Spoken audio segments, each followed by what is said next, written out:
So, I guess when you're talking to an organisation or a business, you have to meet them where they're at. Okay, because they're busy people and they've got thinking about the world. And they're there to do something. So you've got to meet them where they're at. And going in and saying, by the way, what you need to understand is some psycho-spiritual principles about how the human mind works won't get you very far. Unless you happen to find the one person who's looking for 3 psycho-spiritual principles about the human mind, right? You've got to meet them where they're at. They've got to see the business benefit in it.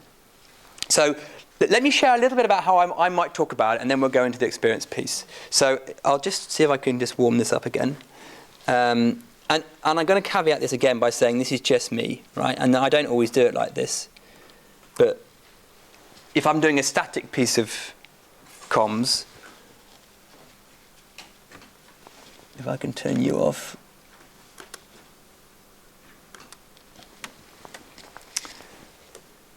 So I'll just share with you a couple of slides I might use, right? Now again, this is when you're doing a static piece of comms. I'd much rather have a connection with someone, a cup of coffee, and talk to them about life and this kind of stuff. But if I had to put my hat on something to talk about to try and get into that, have that coffee, right?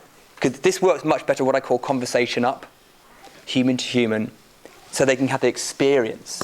But you know, sometimes in business we don't get a chance to have the coffee for an hour and a half, so you've got to get in there somehow. Most organisations are looking for more of that.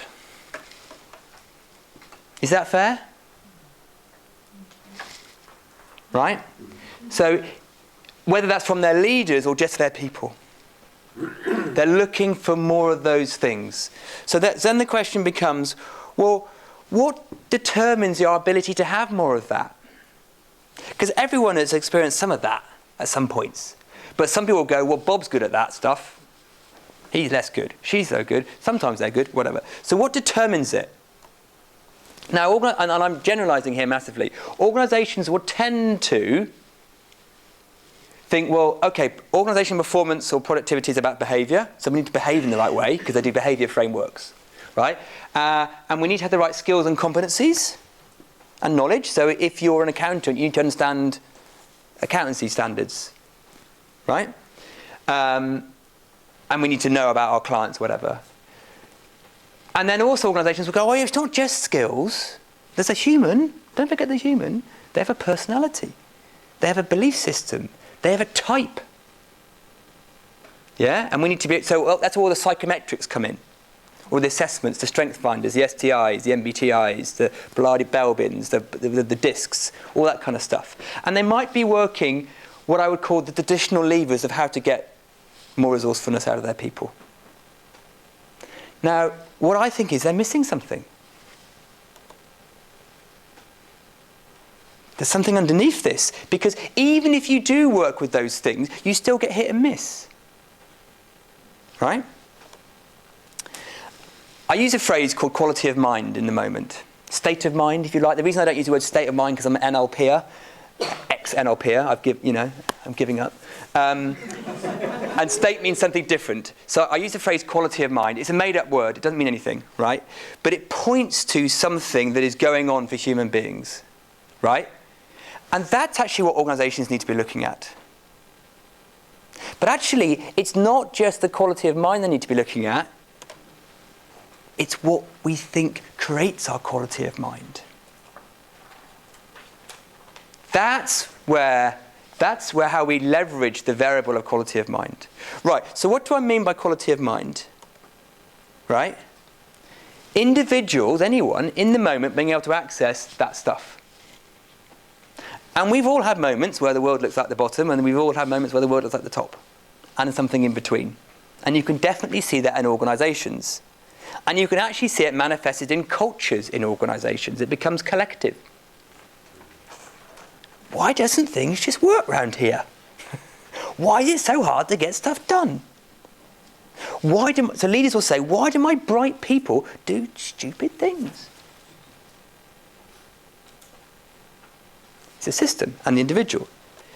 Now, if I'm going into it a bit more detail, I might say to an organisation, well, can you see where you guys are on that? These are just words. But can you see where you are and how that changes. And maybe one department's there and one department's there, and one day we're there and one day we're there. But they're what I call the signs of quality of mind. And those are just words. That's not an exhaustive list, right? And again, I'm making up a construct here. This is not the principles at all. This is just a way to start the conversation going before we get to the real stuff. So organisations will go, absolutely, we're far too over there and we want to be over there.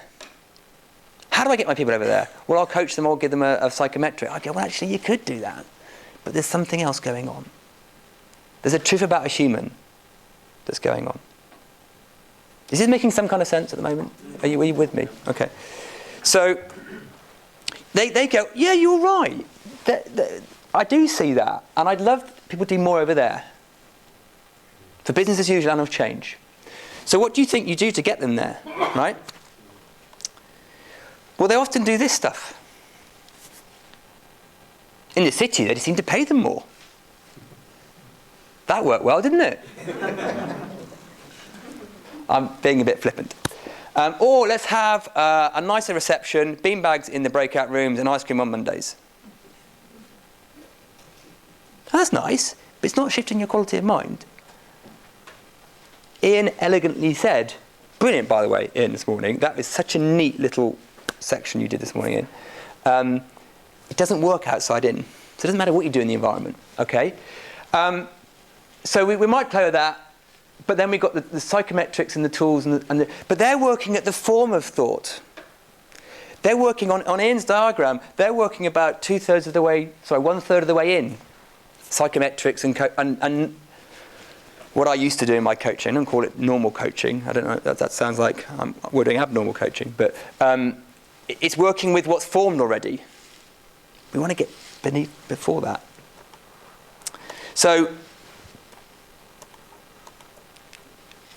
what I then start talking to organisations about is, well, so we understand quality of mind's a big player, but there's an innocent misunderstanding about how quality of mind works. Most people, if you ask them, will point to some external factors as to how come I'm going to be on the right or the left of that chart. They'll go, well, we're going through lots of change, no wonder people are a little bit, resistant or a bit hesitant. The market's tough. Blah, blah, blah, blah, blah, whatever it is. Or they'll go, well, someone's just... So either they'll point to external factors that are creating that. So when I say that, I mean the stuff on the left. Or they'll go, well, that's just how they are a little bit, isn't it? Isn't that just how some people are? Some people are better at this stuff than others. Well, we can't, it's just, they normalise it. So they miss the fact that, no, it's all coming from thought. So what happens is people innocently misunderstand quality of mind because they think it's coming from either it's fixed or it's coming from the outside world. But also, and probably more importantly, it's quite invisible. Now, you'll find that as coaches, when people start coaching with you and go, I'm very open, very open-minded to things. And you get into the coaching and you think, are you? Now, that's because they're living in their separate reality. So we can't see where we are on this. Johari's window, that's probably as a tool you coaches use. People can't see. Everyone knows that the boss is so-and-so, that the boss doesn't know, right? So there's a real invisible layer of quality of mind that's playing in people, but they can't see it. That's why it's different to mood. So people say, is this the same as mood? I go, it's a bit different to mood, because mood you'll tend to be aware of. I'm in a bad mood today. Right, I'm not going to make any big decisions today because I'm in a bad mood. But a lot of the cunning thing about thought, and David Bohm, who's a physicist, quantum physicist, he says this. He says, thought creates the world and then says it didn't do it. I may have got the quote wrong, but it's something like that. So we can't tell how open our aperture is. So you've got a lot of people in business who are doing a reasonable job according to them. But they are just not, they've put a bar on what they think is acceptable. And we've normalised it. So there's a whole load of invisible lower levels or medium levels of quality of mind going around. And it's only when you've been through that and you look back and go, gee, I can't believe we didn't see that. I was working with a client yesterday, and they work in jewellery manufacture, a boutique thing, and they have a real problem with their lead times being too long to fit what the retailers want for their Christmas and their whatever. And they really struggle, and they've been struggling with this about 2 years. And I'm working with the design director, and she said, you will not believe what happened the other day when I was in a meeting. I just saw how we'd missed a really obvious way to take about 3 months off our process. And I just do not understand how we didn't see it before. She said, I'm almost embarrassed to tell you what it is. She went into detail. I can't believe we didn't see it. And we're all experts in the industry. So things like that just turn up and they're like, oh, why didn't we see that? Well, when you can't see it, you can't see it.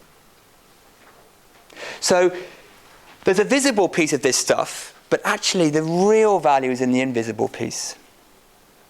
Does that make some kind of sense when I'm talking about visible and invisible? Right? Because once you start to experience what it's like to have a high level of what I would call emergent dialogue in an organisation, where people are no longer coming with their own view of the world, comparing it to someone else's view of the world, and then trying to make them fit together. That's what a lot of organisations are doing. Have I got a slide on this? Hang on, just thinking. I don't know where these slides are from. I just picked them up. No, I don't. But what? I disappointed you now, haven't I? What a lot of people are doing is in a meeting or an organisation, they are going, well, okay, this is how I see it. Let's listen to what they're saying. Okay, so that's what they see, that's what I see. Let's see if we can fit those two together. Sort of transactional kind of conversation. Now, sometimes you get what I call a real aha, where you see something fresh and you actually almost co-create that fresh thing, and you don't really know where it came from, but it just sort of seemed to come out, and it wasn't in your own personal thinking. Was that your idea? Was that your idea? Oh, I don't know, but that just makes sense. I see that differently now. And that's the level that organisations can be working in. And when you do that, right, it's such a different experience of a dialogue. So quite often in organisations, people will be in a meeting, they're not really getting anywhere, everyone's feeling a little bit, oh, God, no. Or let's have another hour then, we need to bash this out, we've got to get this done. Another hour, and people are like, all right, okay, blah, blah, blah. The quality of mind's dropping. But they go, more time will fix this. All we need is time. So they carry on, people are getting more annoyed, and then some people are disengaging, so they're going on their laptops. Because they're thinking, these meetings are a waste of time, aren't they? So they bring their laptop into the meeting. Right, so then they disengage even more. Now, once you get an understanding of quality of mind, you can sense when that quality of mind is dropping, and instead of trying to fix it with another hour, you recognise what's going on. And you realise you're all in your thinking, right? You spot that, because you've got an understanding of quality of mind. And as Ian said earlier, what Keith Blevins says, as soon as you insightfully see that you're creating your experience and thought in the moment, the system automatically settles. It automatically gets clearer. Your fog clears, right? And then people get in that, and then they have a piece of aha. And the meeting that was 4 hours is now only half an hour. Less commas, more full stops. Whereas the noise in people's heads and out their mouths that you'll see in an average meeting is so just a waste of time. I'm just giving you one example here.